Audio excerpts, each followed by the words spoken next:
Everyone, my name is Claudio, and I would like to tell you what an engineer is and what they do.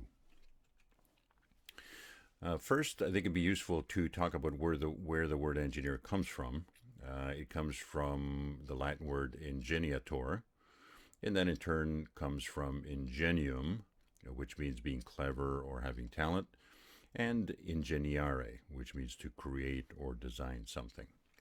So it's pretty cool to know where words come from.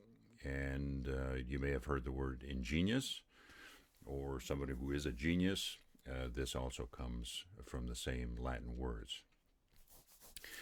So let's ask what is an engineer?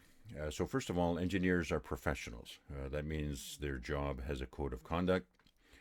So they can't just behave how they feel like it one day. They have to follow strict guidelines. They have to be trustworthy. They can't just make up their own rules and think something is safe when it really isn't. And engineers are like lawyers, teachers, ministers, and doctors. All of those professions have a code of conducts as well. Engineers design, build, and test things. Machines, structures, building, bridges, apartment towers, condos. Engineers build all those types of things. And then they have to take into consideration things like, is what they're building practical? If an iPhone was this big, well, it wouldn't be practical. Does something meet safety regulations? We'll talk about elevators here in a minute, but you can't just build an elevator and think it's fine. You have to follow a lot of the rules to do with elevators. And then, of course, how much will it cost? If an iPhone was a perfect shape like this, and it's nice and shiny, and it costs $25,000, well, nobody would buy it. So you have to take cost into consideration. If you look at the number of types of engineers, there's a lot of them. So this list here has quite a few. These are the more common ones, but there's highly specialized ones out there as well. It depends on which university you go to. So there's a wide variety of faculties of engineering, and it all depends on what you are most interested in. And there's a lot of choice. Now, there's a few expressions that include the word engineers that sometimes causes confusion. So, for example, this gentleman over here, he is a trained engineer. Now, he is not an engineer who went to a faculty of engineering at a university. He just happens to oversee the engine in a locomotive of a train. So that's why he's called a train engineer. A marine engineer, this gentleman down here, he is in the engine room. It could be a submarine, it could be a cruise ship, it could be a naval destroyer. So this person has to know quite a bit, but you're not an engineer in the common terminology. In the military, they also have combat engineers. They build bridges. They keep roads up to date. They take care of military equipment. So there again, they have a special skill, but they're not engineers per se. They call them because they have to do with structures and equipment. So how do you become an engineer? Well, you have to graduate from a faculty of engineering at a university. Uh, we're quite privileged here in the Durham region that there's a lot of universities around. One just up the street on Simcoe is the Ontario Technical University. Very has an excellent reputation. And if you go to Toronto, there's lots of other ones. Some people ask me, is it hard? Well, not really. Not if you're willing to do some work. If you plan on skipping classes and just barely scraping by, no, then engineering is not for you. It's good to have relevant work terms during your studies. So then when you graduate, you will have a pretty good feel for what the working world is all about. Some universities have co-op programs. That means you go to school for 3-4 months, then you go to work for 3-4 months, then you go back to school, and you alternate like that over the course of the 4-year program. and most engineering programs are 4 years. So core programs are a very good way to get work experience before you graduate. So now we need to talk about the word professional engineer, because in Ontario, to be a professional engineer, you have to be a member of the PEO, the Professional Engineers of Ontario. You have to be 18 years old, you have to have an engineering degree, at least 4 years of engineering experience, and you have to complete a professional practice exam. And that ties back to the Code of Conduct. Professional engineers have to know what they're doing, they have to follow rules, and they have to basically say, yeah, I'm not going to do silly things. In Ontario and most provinces across Canada, professional engineering is covered by law. So if you go to the ontario.ca website, you'll find Professional Engineers Act. So that is the law that governs professional engineering here in Ontario. A number of people have asked me, can engineers get charged if someone gets hurt, or can they go to jail? Well, it depends. If lawyers and the judge sees that your track record has been very good, you do your homework, you ask others, you test and retest, then you may get a fine, but you're not going to go to jail. If you're really sloppy, then you could be in serious trouble.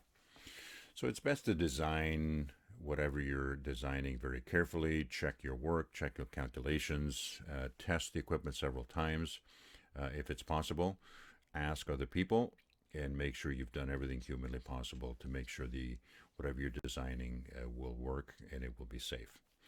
Nowadays, compared to many years ago, there's a lot of software programs to help you do that. Check things, make sure they don't break, make sure they don't fall down. So it's much easier to do a good job these days than it was many, many years ago. So other people ask about the iron ring ceremony. So I have an iron ring right here. It's on my right hand. And you receive it in a private ceremony. So it's only by invitation, so you can't bring in all your aunts and uncles and cousins and brothers and sisters. It's a private ceremony. And at the ceremony, the people invited are presented with an iron ring. It's worn on the little finger of your working hand. So if you look at these happy campers here, these three individuals have it on their right hand, because they're right-handed. This gentleman over here has it on their left hand, because he's left-handed, because it's always on the little finger of the working hand. So it's really interesting to know the story behind the iron ring. So it goes like this. In 1900, so 120 years ago, construction began on the Quebec Bridge, which was part of the National Transcontinental Railway. So a bunch of business people said, hey, it'd be great if we could connect the East Coast to the West Coast, but they had to figure out how to cross the St. Lawrence. So what they did is they came up with this design. This is the Quebec Bridge right here. Quebec City is on this side, and a city called Lévis is on the south side of the bridge. Now, this was a very unusual design for 120 years ago. So it has two cantilevers like so, and then there's a center span in the middle, and nobody had ever built something like that before. Unfortunately, during construction, the bridge fell down. A locomotive with steel to build a bridge came across, and the bridge collapsed under the weight of the locomotive. And it was a mess. So here it is. Everything just fell down like a plate of spaghetti. The accident was due to a mistake by the engineers who designed the bridge. And if you read up on the Quebec Bridge on the internet, it'll tell you exactly kind of what happened. Unfortunately, there was a second incident 16 years later, because they basically had to start all over. And this time, the center span collapsed when it was being hoisted in place. So here again, here's the bridge for the center section. I'm not sure exactly what happened there, but obviously the whole truss here kind of collapsed. So these accidents led to a tradition of the Iron Ring as a very important reminder for engineers to be humble and know and remind themselves that they can be fallible. Fallible means you can make mistakes. Mistakes really can't be tolerated. So none of us can behave the way the good people did in 1900, because a lot of people lost their lives in these incidents. So now let's talk about things that engineers need to keep in mind when they design things. So ice, in this part of the world, there can be ice storms. So when you design a power line, you have to make sure that if you get an ice storm and there's ice all over the place, not only the towers and the hydro poles stay up, but also the power lines. Snow, here again, this area of the world, there can be a fair amount of snow. So you have to look at the pitch of the roof. So the steeper it is, the easier it is for snow to slide off. So in some cases, what people who design roofs have to put cleats on the building. So if you look at these rows of these little things sticking up, those are called cleats. So if snow collects here, and on a sunny day, the snow starts melting a little bit, it'll just slide off the sheet metal roof. And if there's cars or people down below, they can be seriously hurt. So they put these cleats basically to hold back whatever amount of snow and ice is sitting on the roof. Wind has to be taken into consideration with tall buildings or bridges, light standards, traffic light poles, and we'll take a look at one of those in a minute. For bridges, this is a kind of a unique bridge. This is called the Tacoma Narrows Bridge, which was built in the 1940s. The people who designed it forgot to take into consideration that when strong winds come down, I forget the body of water here, but it kind of caught the cross section of the bridge. The bridge started flopping around and eventually fell down. Nobody was hurt because everybody was able to get off before it broke. So this is the second time around building that bridge. You have to keep in consideration water. Retention ponds have to be built because there's so much pavement and concrete around here. So when you get a heavy rain, sometimes you need the water to go somewhere to contain it, and then it gradually flows away. So for those of you who live around here, you may have seen ponds, and it's usually where all the Canada geese congregate, and that's what they're there for, because the storm sewer system sometimes can handle, very strong, intense thunderstorm. So you need retention ponds to basically hold things up. Earthquakes, structures have to be able to sway, but stay together. So thankfully we don't have too many earthquakes around here. But in places like San Francisco or other cities where they're on fault lines in the core of the earth, the crust of the earth, earthquakes can be a big deal. Engineers have to take into consideration impact. So cars have to survive crashes. So with seat belts, you have airbags. There's crumple zones at the front. So engineers have to make sure that cars, don't injure anyone inside. In the case of fire, obviously we need alarms. For many, many years there was just a ringing bell, but now there's an audible alarm and also a visual one where you get a strobe light.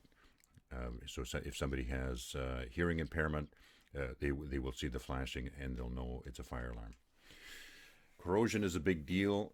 For those of you who have been downtown Toronto recently, specifically on the Gardiner Expressway, when you're going on Lakeshore Boulevard at the bottom, you'll see there's all these patches on the vertical columns of the Gardiner Expressway.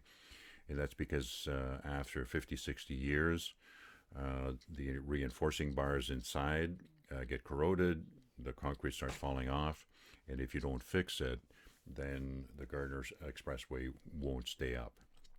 There was a bridge in Genoa, actually within the last couple of years, it wasn't attended to properly, it wasn't designed right, and it fell down. So this is like 2017, 2018. And then the last thing is what we call a safety factor. Safety factor is if you need a cable or a steel member this big to carry the weight. If it's a critical operation like an elevator, a safety factor means you have to do 2 or 3 times the size of that member. You want to make it super, super safe. So let's spend the last few minutes here designing a few things. So these two are photographs of mechanical hearts. And yes, those things exist for some people who can't receive or aren't able to take a human heart. So there's a mechanical one. So when an engineer designs a mechanical heart, obviously it can't mess up your body. You can't have pieces of oil or dirt or something going through there. Otherwise, it's not going to do its job. Mechanical heart machine obviously can't stop, and it has to adapt to a human's body. So if somebody is working out at the gym, the heart has to beat harder to keep up with the demand of oxygen in your body. Let's take a look at police cars. Now, you may not have known this, but on police vehicles, there are several parts that are quite different than on ordinary cars that you and I can buy. So in the case of this vehicle over here, so this is an SUV, it has a push bar at the front. And that basically is just to get vehicles off the road. This vehicle has a push bar, and so does this one. Other things that are unique on police vehicles is brakes. They have much heavier duty brakes because police vehicles typically can be in car chases. So they have to be almost like racing car grade brakes. Same with tires. Tires heat up when you go high speed. So police tire, you'll see on the side of the tire, if you get close to a police vehicle, it is not your standard tire. They're high speed, they're extra thick, they're extra more robust. They don't tend to be as fat as vehicles, as tires on the vehicles we have. There's special frames because the vehicle has to be able to handle high speed, cornering, impact, etc. Then lastly, of course, police vehicles have all these lights on them. So at the front, so there has to be wiring harnesses in the vehicle designed and installed. So then when the beacons are installed, then they can be powered up. Next, we're going to take a look at light standard. And a light standard, plain old light standard, also has things that need to be designed carefully. So next time you're walking through your neighborhood, if you take a look at the base of light standards, you'll see kind of these funny things. So these studs basically have parts of them carved out. So if a vehicle hits it, the light standard will break away. If they weren't there, then severe damage would be done to the vehicle. This design is a little bit different. So if this black pole is hit, then the bolts will kind of slide out, the cuts at the edges of the base, like so. For a light standard that is for a street light, then the bolts that hold the street light arm have to be strong enough. If you just put any old bolts and in a stiff wind or a night storm, you don't want this thing to fall down. Elevators. So let's talk about elevators again. So elevators obviously carry people. If you think of the elevator at the CN Tower, enormous number of heights. Then you have office buildings, the TD Tower, Royal Bank Towers, downtown Toronto. So in the case of a cable elevator, that's one of the types, they have brakes. You don't see them when you're in the cab of the elevator, but elevators have brakes. So just in case if something happens, the brakes come on and you don't go, just hurtling down to the bottom of the shaft. You also notice this thing has a governor cable, and what a governor cable does is it detects if the elevator is in a runaway condition. And if it is, it tells the brakes, please apply the brakes. Here again, safety factor for elevators is very high because it carries people. It moves very quickly. So everything has to be multiple times stronger and better than just about anything else.